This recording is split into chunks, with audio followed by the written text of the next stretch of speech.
Welcome to episode number 9 of the First Responder Wellness Podcast, the show where we talk about wellness, mental health, leadership, and what it takes to have a wellness culture within your organization.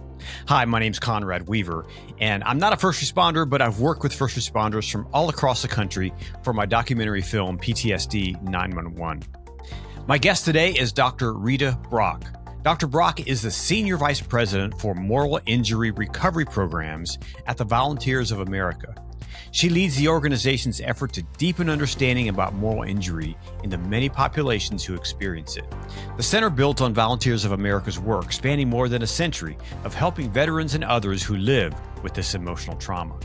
A noted theologian, Dr. Brock was the founding director of the Soul Repair Center at Brite Divinity School at the Texas Christian University, where she was also a research professor of theology and culture. She is co-author of Soul Repair, Recovering from Moral Injury After War, and Proverbs of Ashes, Violence, Redemptive Suffering, and Search for What Saves Us. She is a leading national expert on moral injury in combat veterans and has offered trainings for VA, mental health providers, for professional chaplains, and for veterans and their families. A few years ago, Dr. Brock and her team also began working with first responders, and we'll talk about that today in our podcast. And we'll also talk about the difference between moral injury and post-traumatic stress disorder. And we learn about the things that first responders can do to help heal these moral injuries. Stay tuned for this informative and insightful conversation. Hey, I really appreciate you listening to the podcast. And if you think others would too, please subscribe and share. That helps us get the word out there to others. And if you're interested in sponsoring the show, please send me an email and tell me about your company or organization. If you're looking to spread the word about what you do in the first responder space, this show may be a great fit for you. I would love to talk with you about how we can help. Thanks again for listening. And now here's my interview with Dr. Rita Brock.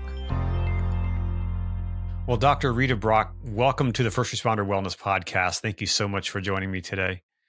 Thanks. It's a pleasure to be with you. So I want to learn a little bit about how you got involved in the field, in the area of public safety to start with. Well, it came about because I had gotten interested in moral injury in military veterans. And I'd been working on that and had developed a pretty successful evidence-based program here at Volunteers of America for veterans that seemed to help with moral injury in veterans, and that's a new term. Really, it's not all that widely understood. But I want to start by saying it's not a mental health disorder. Mm-hmm. It's an ordinary human experience that involves an affliction of conscience. Mm-hmm. Yeah, I want to dive more into that. So, but I got into it through the military veteran population, and then. As that work was concluding and COVID hit and we had to shut it down because it was an in-person program, we began to realize there was just going to be a lot of moral injury everywhere, especially in the first responder populations, because they were on the front lines of a war with the pandemic, and it was devastating. I remember the first year. It was when no one knew what to do about it, and people were dying, and in numbers that were like mass casualties all the time. And so that got me interested in, first of all, the parallels. Sorry, my cat's visiting. Parallels between what happens in combat even and what was happening to people in hospitals and on the streets of our cities. So that's how I got moved over into a whole new population that would be affected by moral injury. You know, I think that's a thing that many people don't realize. And, you know, for the general public, most people think of PTSD.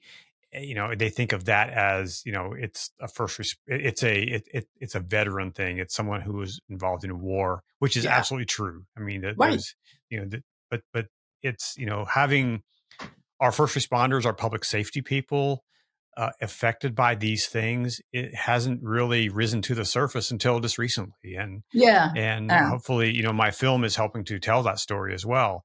So what got you interested in really working back with veterans in the moral injury issue? It actually happened because of the Iraq and Afghanistan wars. And there was a point in late 2004 where public opinion turned against the Iraq war. But as late as 2008, it was grinding on. I really felt like the peace protests and things weren't working very well. I mean, the wars were grinding on, and there were mass marches in Washington, all that. And so I thought there's got to be some other way to try to get at this. And so a friend of mine and I decided to try to create a truth commission on conscience in war after seeing a film. This is how films do provoke these things. A film called Soldiers of Conscience. And it interviewed people at Fort Jackson who were ordered to redeploy to Iraq. And about half of them went and half of them didn't. And all of them were reasoning the process through about what was the lesser evil. You could hear these moral quandaries. And 2 actually went to prison rather than redeploy. 2 were granted conscientious objector status, and others went for various reasons, including they didn't want to desert their buddies and desert their unit and feel responsible that they should have been there and things like that. So we just thought, nobody talks to the veterans. Nobody talks to who has to actually fight the wars about their impact. And so we did this Truth Commission on Conscience in War, just as the now famous essay on moral injury by the Brett Litz team was getting published. And one of our commissioners, as we were preparing for the public hearings, had learned of this essay they were writing, and he thought everybody involved with the commission should read it. And so I found this in my file the other day when I was looking at back files, pre-publication across the top. So we got it before it was even hot off the press and sent it to everybody and said, read this. This is what the commission is all about. And so then the commission happened. 100 commissioners, from just war folks to pacifists to religious to veterans themselves, all kinds of people, 100 commissioners unanimously recommended in the commission report that there be public education about moral injury because people needed to understand it. So that's how I got involved with it. And so for the last 13 years now, I've been doing public education about moral injury. And then you started working with the first responder community here a few years ago. A couple of years ago, right. It's interesting because a combat veteran from Vietnam was very early in the work with me. He'd been a surgeon and a battalion surgeon. And as the pandemic started, he contacted me, said, there's going to be moral injury. We need to write something. And so we actually wrote an op-ed. I think it was published in The Hill or something. I can't remember where it was published. But we wrote an essay about the parallels between combat medicine and what was happening in the hospitals and what was going to be the result of this in relation to moral injury, the sense of failure, the sense of an identity crisis that you can't do your job.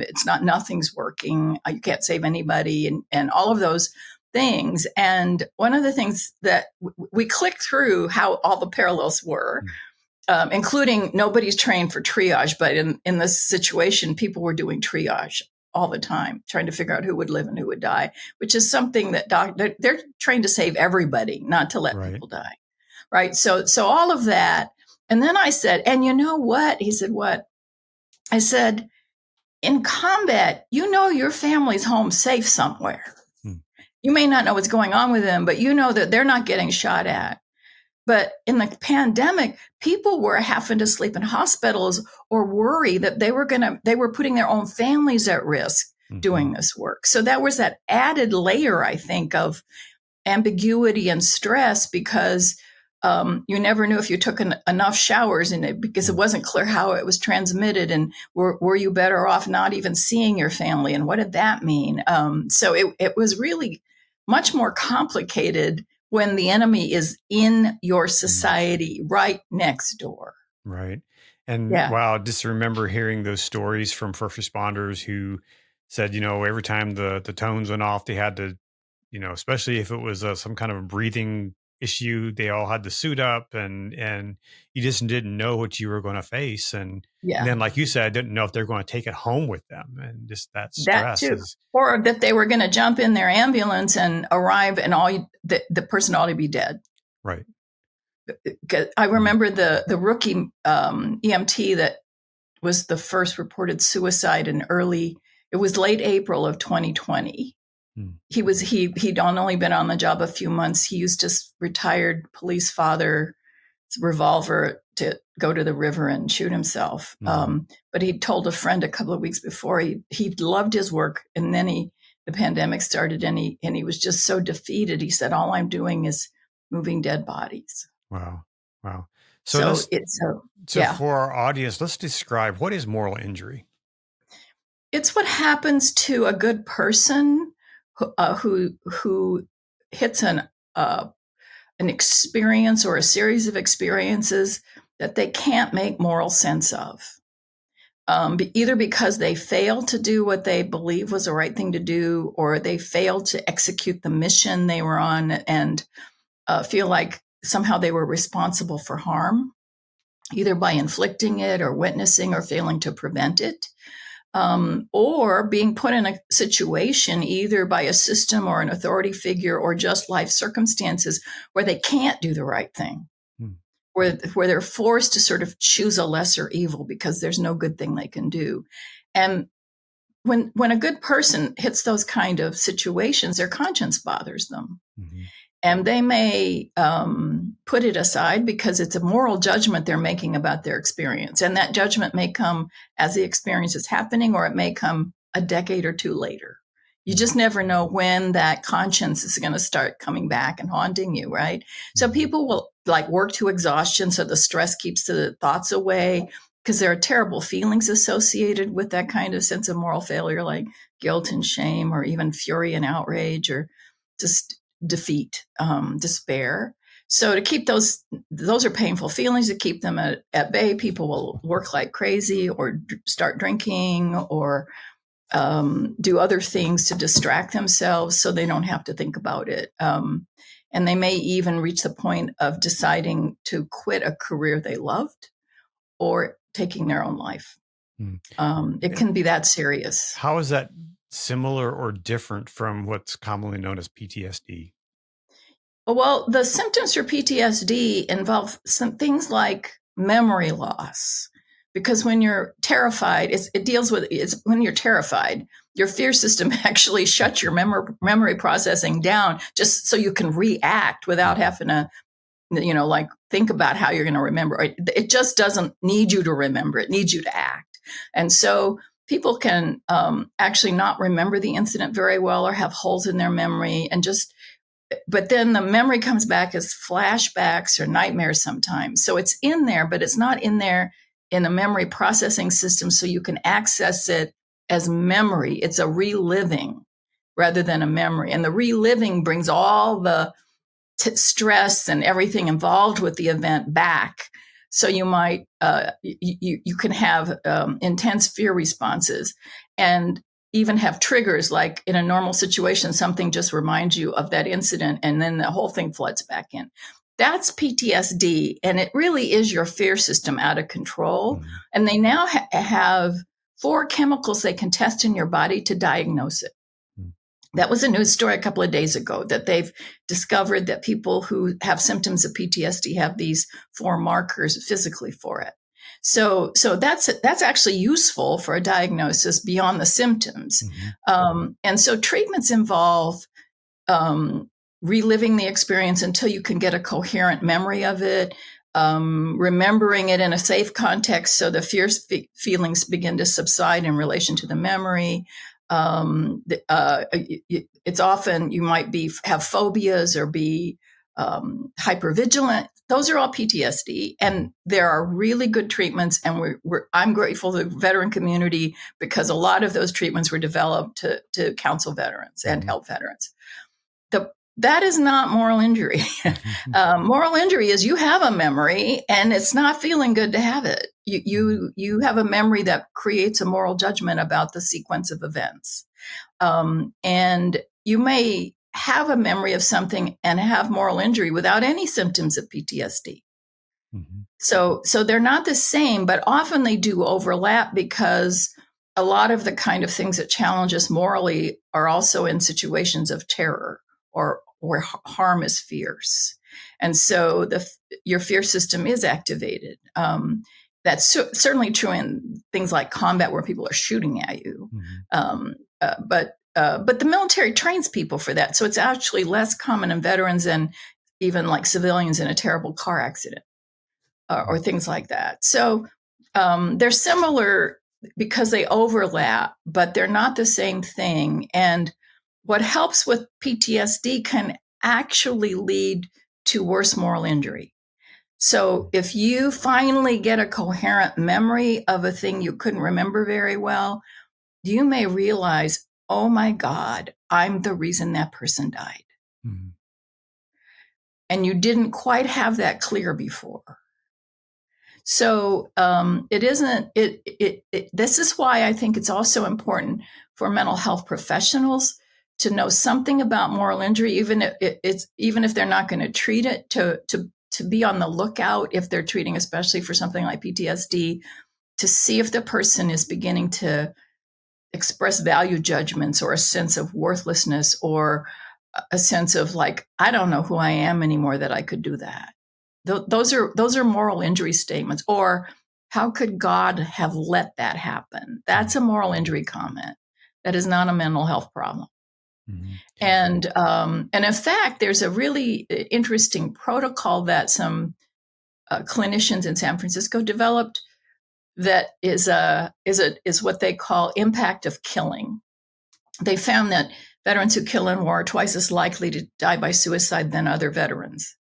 And so they think it's important that any clinician working with someone that's been through a situation like killing have help with the moral injury piece. And so they've actually got a 10-step thing that any like psychiatrist or clinician can take and use inside their own therapeutic process, but it's not necessarily a diagnosis protocol. It's like, if you think this person has moral injury, here are some things you can do to help them get through it. Mm-hmm.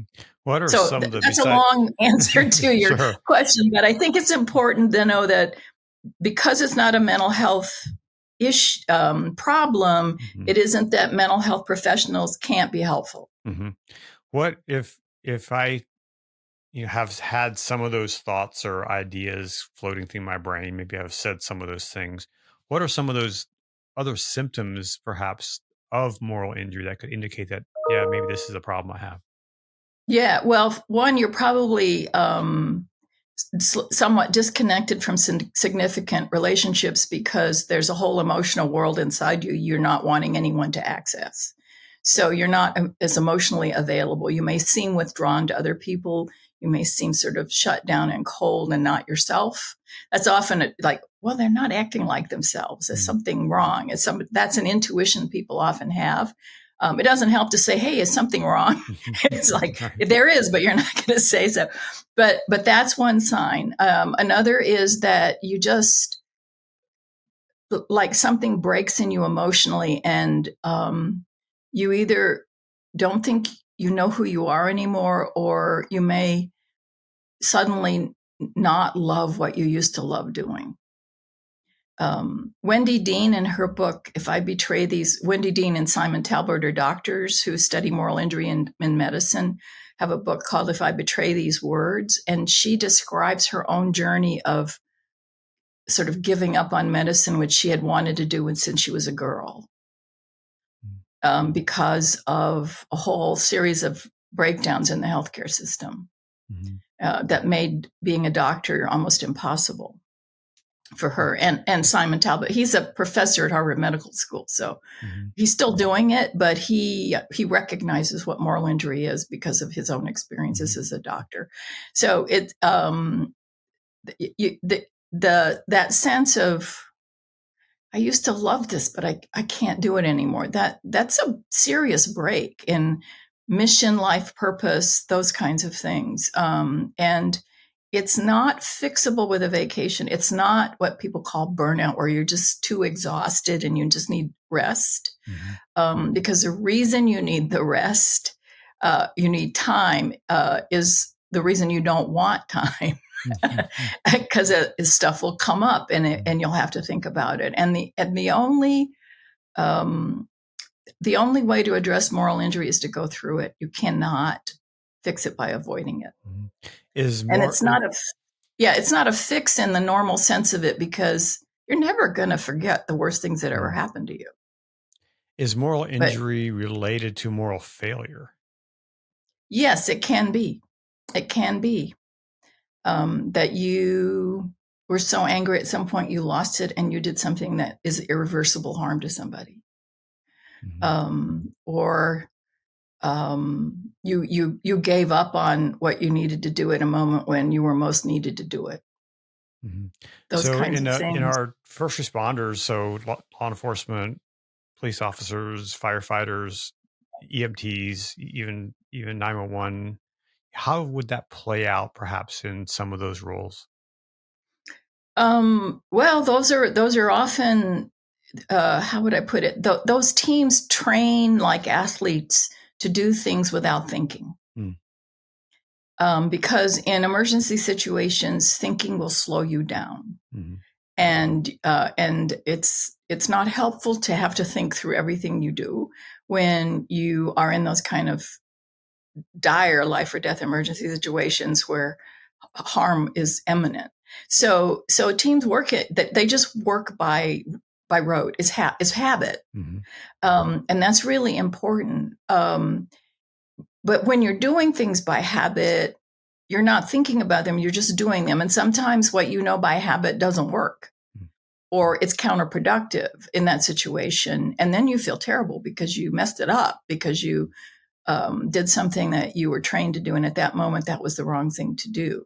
You didn't diagnose it right, or figure it out right, or whatever. Or like if you're a firefighter, you went through the wrong door and something fell down. Or they're just things that happen, and or you freeze. You just, for some reason, you freeze. You don't know why. You just didn't do what you need to do. So those are all, I think, ordinary human experiences of emergency situations.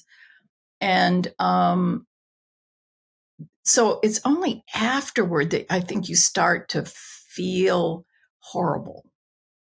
At the time, you're just doing it. And so as lots of places do, critical incident reports afterwards, right? To figure out, where did we go wrong? How can we do better?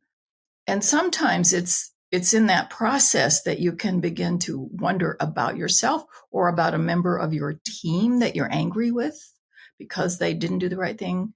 There are all these complicated things that come afterward where the moral judgments start to kick in. And they have to be processed. Conscience is not a simple thing affliction of conscience is not a simple thing to get rid of if you have one. I think the only people that might be immune to moral injury are sociopaths. So that, it's something that could hit anyone. Life is often chaotic. Reality can be quite chaotic. So we control as much of it as we can, but we can't control a lot of things. And so you have to figure out how you're going to make moral sense of it. Can something that has happened perhaps to a person as a child or as a young adult, can that resurface and it can appear as a moral injury? Sure. Especially if you were betrayed by an authority figure, especially a parent who harmed you when they should have been protecting and keeping you safe, can make you attentive to not being safe in ways that affect how you're able to behave. That other people may not feel as unsafe conditions. So yeah.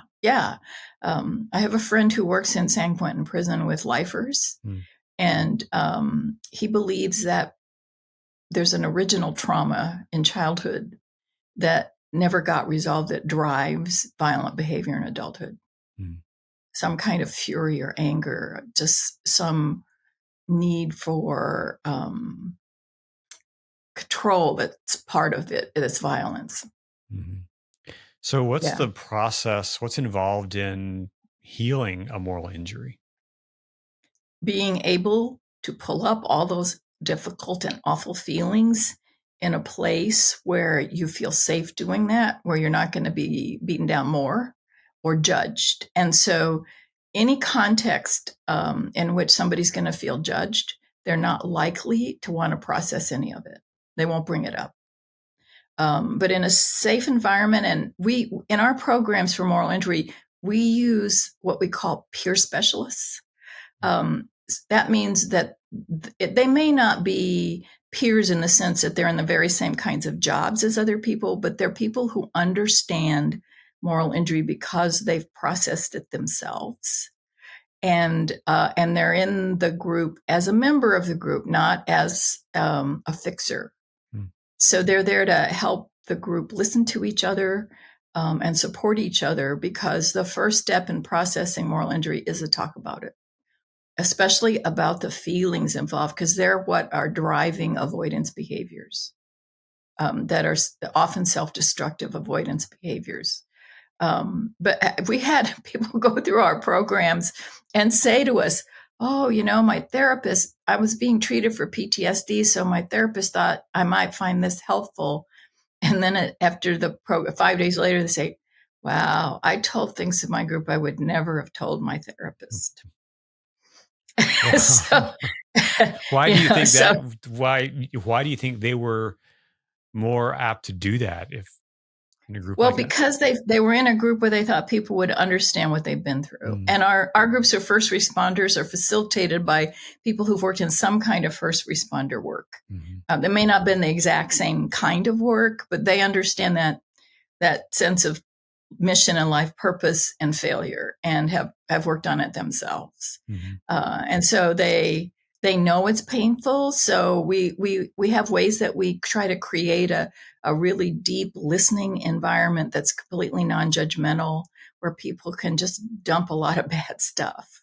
And everybody goes, oh, yeah, I get you, man. That really, I get that. And just say the feeling is real, the experience, they believe you. They don't say, well, you shouldn't feel that way, or here, let me give you some advice on how to fix it. We don't do that because it isn't fixable. The worst thing that ever happened to you is still going to be the worst thing that ever happened to you. But you don't have to run from it or have it run your life. You may never feel good about it when you remember it, but who does? Yeah. I have things I remember. I think, gosh, that's so terrible. Yeah. Before we started this recording, we were talking about middle school and high school, and my wife told me that she's at a new middle school this year, and a parent came in, and previously they were angry and they were just talking, just yelling and screaming, and so my wife just listened.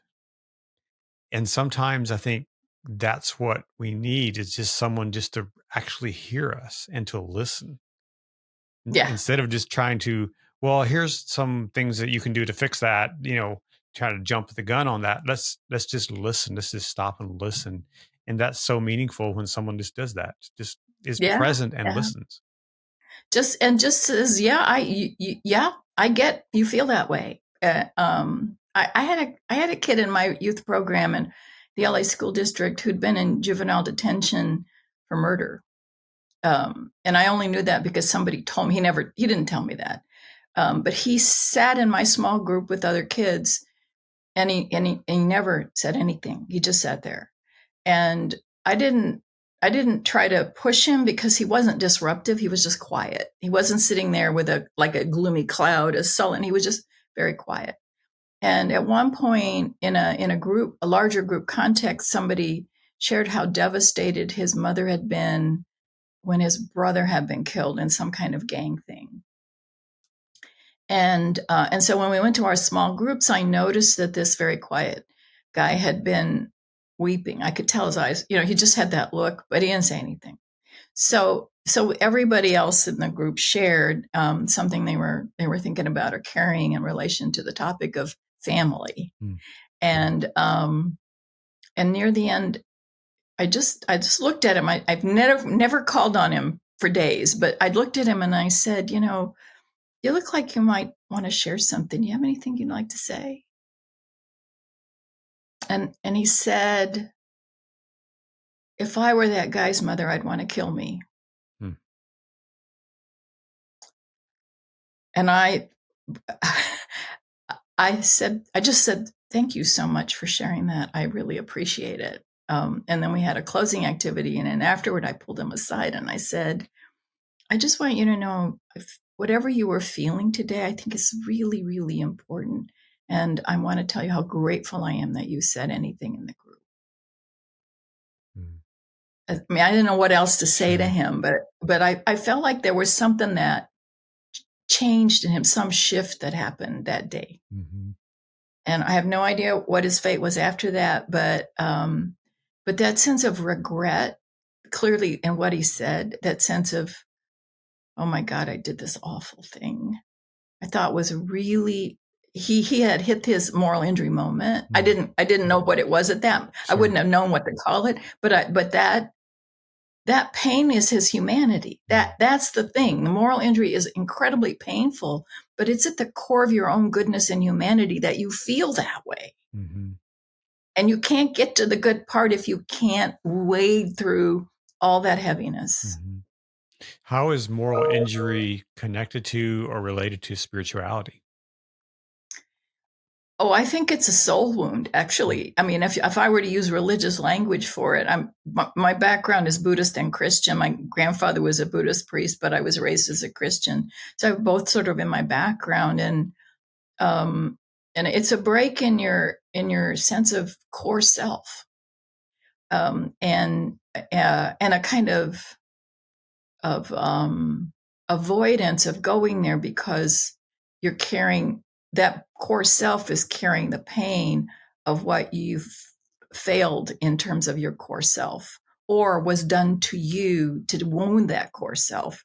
That carrying, when you're the victim of a harmful act, the response of outrage and even fury can be pretty deep.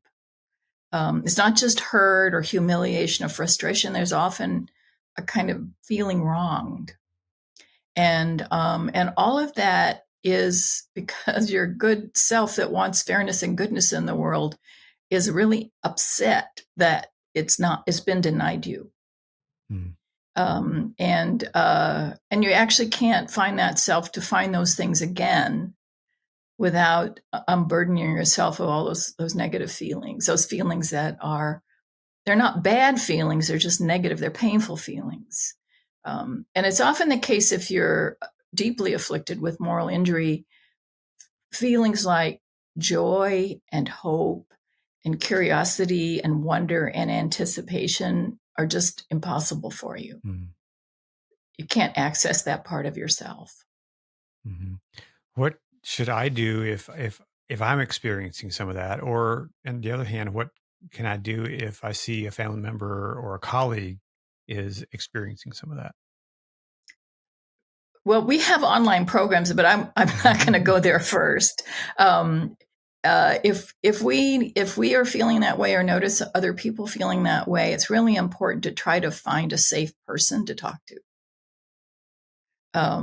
And that may not be a therapist, may not be a professional at all. It may just be a friend, or even a coworker that you trust. And generally that's a lateral relationship. You don't want to tell your boss these things. But without a person to relieve yourself of those burdens, it's hard for most people. I do know people who've done it with writing, with journaling, to get the feelings down. So there are other individual processes that can happen. But I actually think that the groups we run online are exceedingly helpful because they're small groups of people who are there to try to support each other, and facilitators who are there to create that safe and supportive environment. And just unloading and having people believe you is like a gift of grace. And it's also, you get to offer it to other people, which restores your capacity to connect others and empathy for others. And it's a beginning of a process. It isn't, like it all doesn't tie up at a bow at the end, but it sort of opens the doors for processing those feelings. And often you can come back. I mean, the groups aren't limited to one time only. It's the same format every time. So you're not going to, it's not step 1, 2, 3. It's just the same format every time. It's a little like AA that way. But it gives you an opportunity both to unload some of those painful feelings and really unloading them does make it feel better. Mm-hmm. I know that from experience myself. And it makes you, what your experience was, what seemed to you devastatingly painful and shameful, is a gift to other people. Because they get to learn sometimes from your experience or relate to you in a way that helps them be more empathetic. So there's a sort of way that your experience isn't so lonely and awful anymore. Mm-hmm. How are these groups, these experiences received by some of these first responders that kind of have this tough macho, that would be all of your veterans, right. even the women. I mean, it's right. So veneer, as it were, Mm-hmm. that role is what keeps you from sharing. Mm-hmm.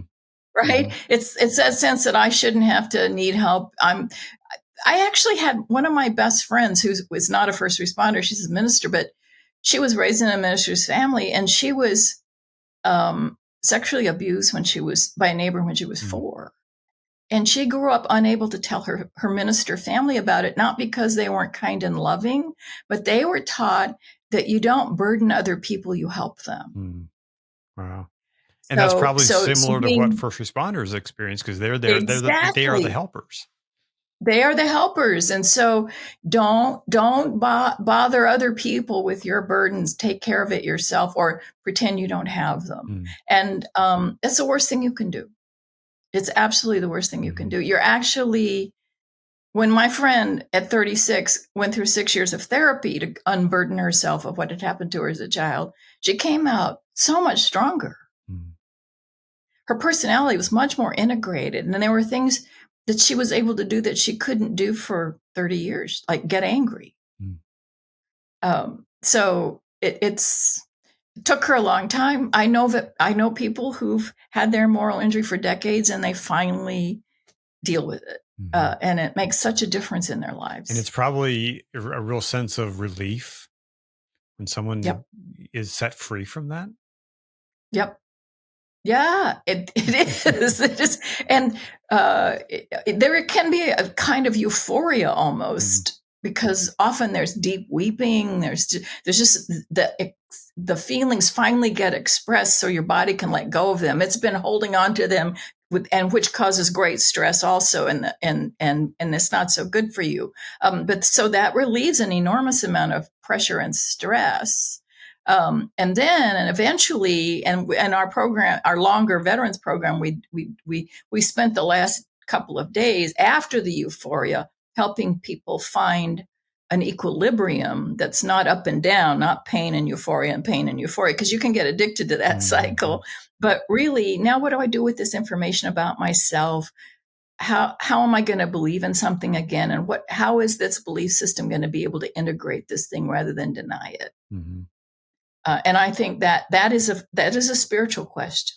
It's about meaning and values and belief. And what you had as meanings, values, and beliefs that didn't work for you because you broke down. That's what moral injury means, is a breakdown in your meaning system. Now you have to figure out how you're going to have a new one that is more resilient and is stronger. But that is hard. It is really hard work. I don't want to sugarcoat how tough it is to deal with moral injury. And it takes a lot of courage. Sure. So I want to learn more about the groups and how people can get involved with that. But working in this kind of field can bring compassion fatigue. How do facilitators keep themselves healthy when they're dealing with all these stories of moral injury? Well, we always debrief the facilitators so that they don't carry too much, that they're okay. But a lot of them love doing it because they love seeing in just an hour online, the transformations that happen. So the work itself is for a lot of them its own reward. Is it like when they find their purpose, they find purpose and meaning in that work? And they do, and that's energizing, right? Oh, it is. It is. It's very gratifying. I don't do very many of the group facilitations anymore because we have such good facilitators trained and we have plenty of them. But early on, and when we were setting the program up for our own staff in Volunteers of America, we decided to do ministers and open some for chaplains, and so I did a few that were for chaplains. And at the first group I ran, I had a chaplain who didn't say anything. They didn't say anything for a long time, and then finally, they were about the last person to speak, and they said, "I haven't spoken because I know if I do, I'm going to start sobbing." And then they started sobbing, and they said that they had spent 9 months helping people die in a hospital, and it was just devastating. That they said this medical staff couldn't do it. And so often the nurses would do some of that work, and they wound up being the person who went to all the dying people. And the sadness, just the grief that this person was carrying was huge.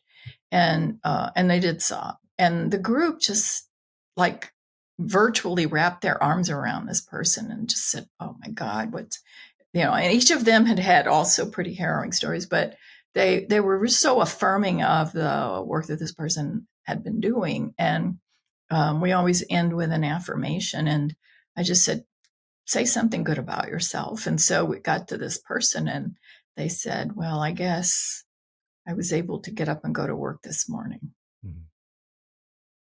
And it wasn't much of an affirmation, but it was an affirmation. Just step and a in good that direction. one. Right? Yeah. So, and I just, at the end of that hour, I just felt so great. The burden of the emotional sharing is there, but there's something about the way people feel at the end that, you made some kind of difference. It wasn't life-saving maybe, but it was some positive directional change that happened for pretty much everybody in the group. And that, when you can do that even once, it's a great feeling. And so we have facilitators. Oh, I love doing this work. I wouldn't stop because it's hard. I was tired after that hour, but because it's emotionally exhausting, but it's also really, in terms of your heart, very uplifting. And I think that's true. We have surveys, people fill out at the end, and not everybody fills them out, but something like 82% of people felt much better afterwards, and most people felt somewhat better.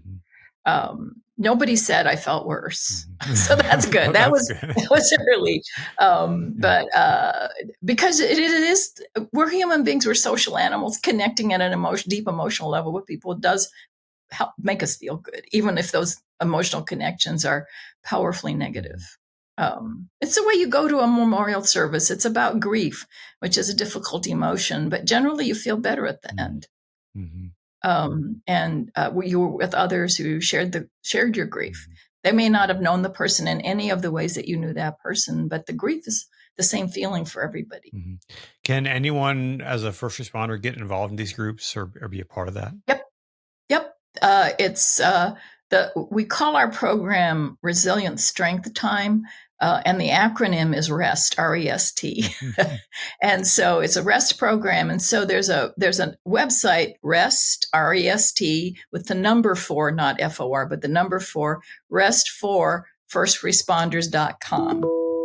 And when you go to that site, you'll see information about the program. You'll see the link to register for an account. And then after you register for an account, like your email, so they can send you a reminder of your meeting time and stuff, you can see the schedule of when the meetings are. And they vary because of shift work. We have them at different times. And you can sign up for a session. And then you'll get a reminder, I think the day before, or the day of. And then you just log in through the same system you registered by. You just show up for your group.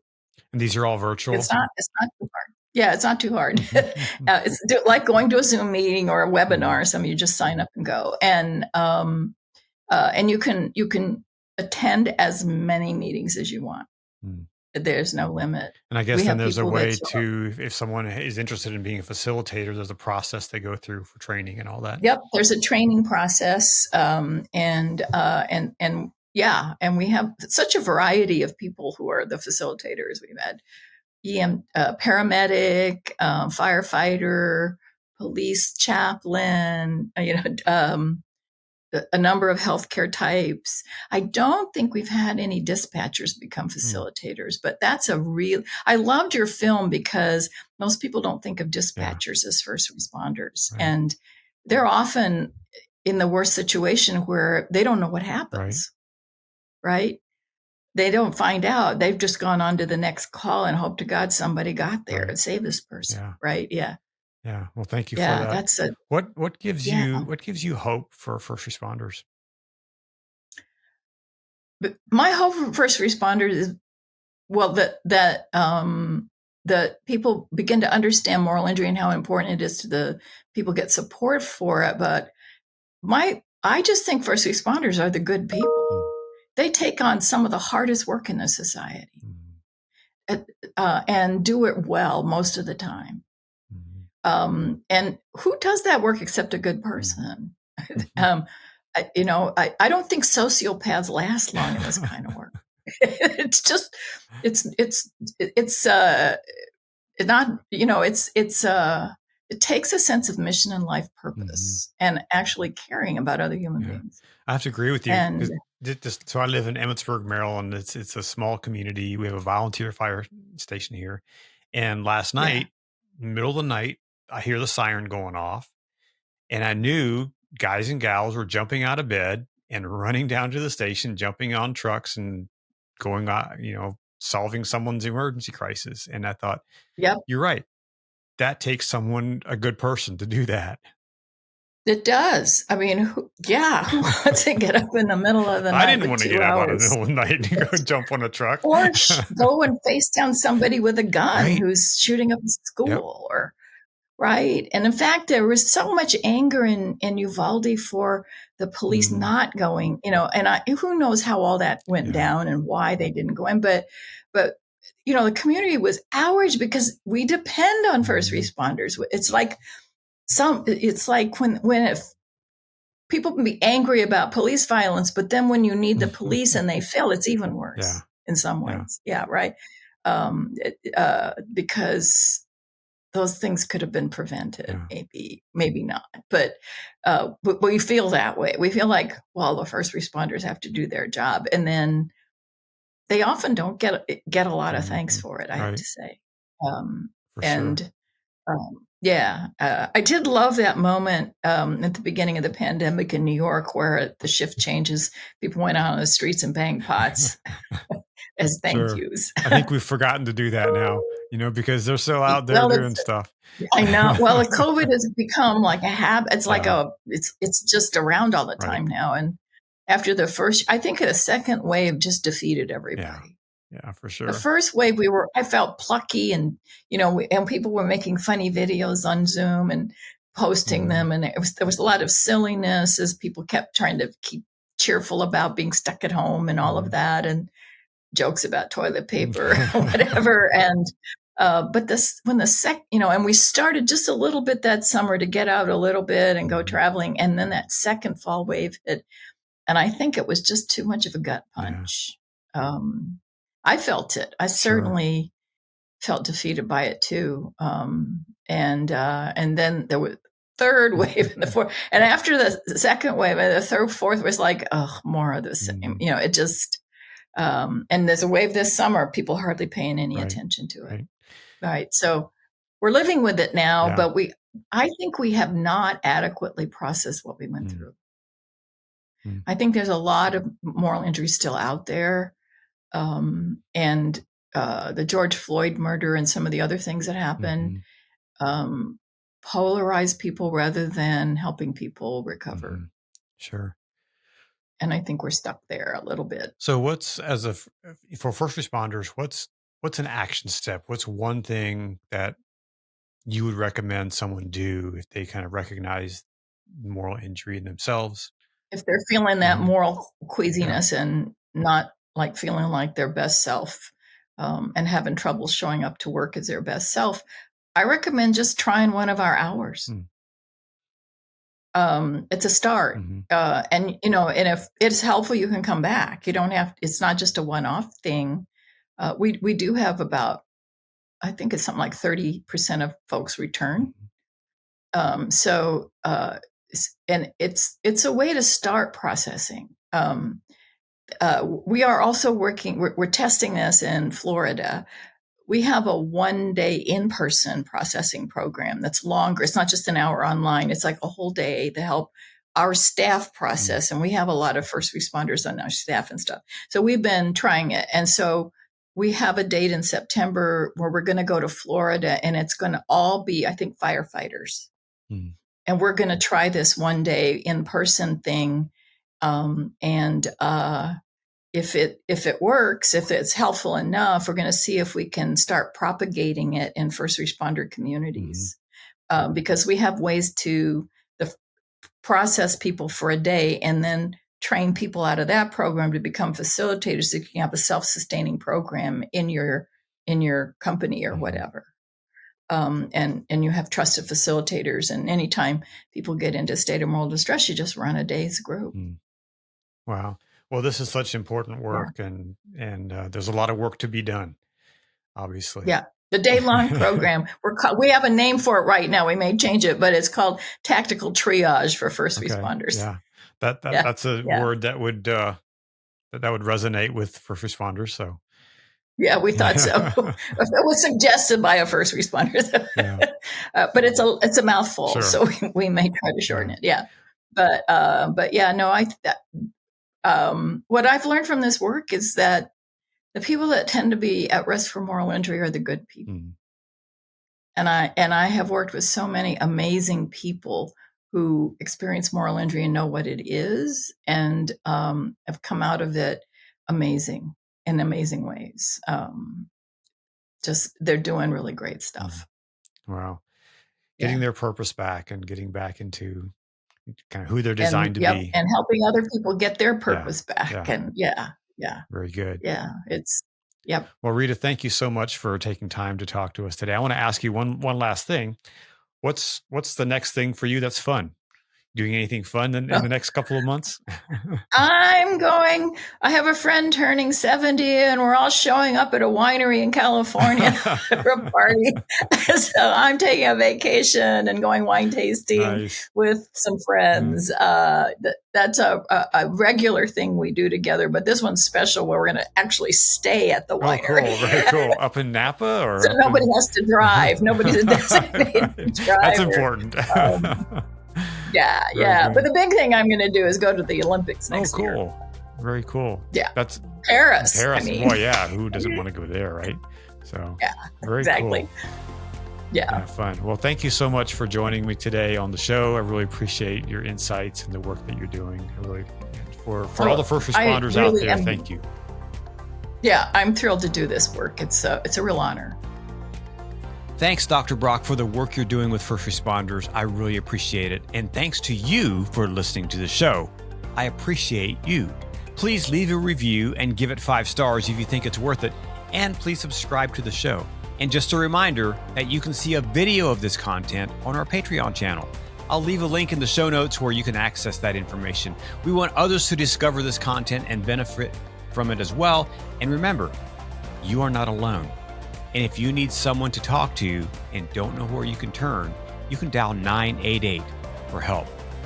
Until next time, be well, take care of yourself and those around you, and go out and do something great in the world.